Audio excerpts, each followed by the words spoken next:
Most people think self-discipline is about forcing yourself to work harder.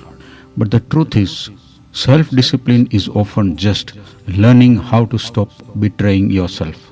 There is a strange kind of pain that comes from knowing exactly what you should do and still not doing it. Not because you are incapable, not because you are stupid, but because somewhere along the way, comfort became more convincing than your future. And that silent battle, that's where most lives are lost. Self discipline is rarely dramatic.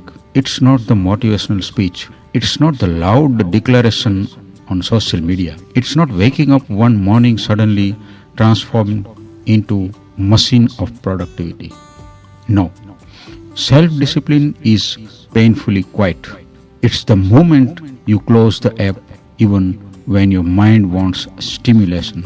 It's waking up tired and still keeping your words to yourself. It's sitting along with uncomfortable thoughts instead of escaping into distraction. And most people never realize this. The real enemy is laziness. It's emotional dependence on comfort. We live in the world designed to destroy discipline, my friends. Everything is immediate now: food, entertainment, validation, attention, and more. You can numb loneliness in seconds, distract yourself instantly, escape responsibility endlessly, and slowly the mind becomes addicted to avoiding difficulty. That is why so many people have dreams but no momentum. Because goals sound beautiful in imagination, but the discipline demands something imagination never warns you about. Repetition, boring repetition, the gym when nobody notices, the studying when results are not visible, the restraint when temptation is easy, the consistency when motivation disappears. That is the part of nobody applauds. There is a man sitting alone at 2 a.m. night, now staring at the ceiling, knowing he is wasting his potential, not because he lacks talent, but because every day he keeps negotiating with his future. I'll start tomorrow. One more day won't matter. I am just tired. And maybe physically he is tired, but deeper than that, his spirit is exhausted from broken promises to himself. That's what disciplined living does. It weakens self-trust because every time you ignore what you know you must do, a small part of your mind stops believing in you. And eventually, the greatest loss is not opportunity, it's self-respect.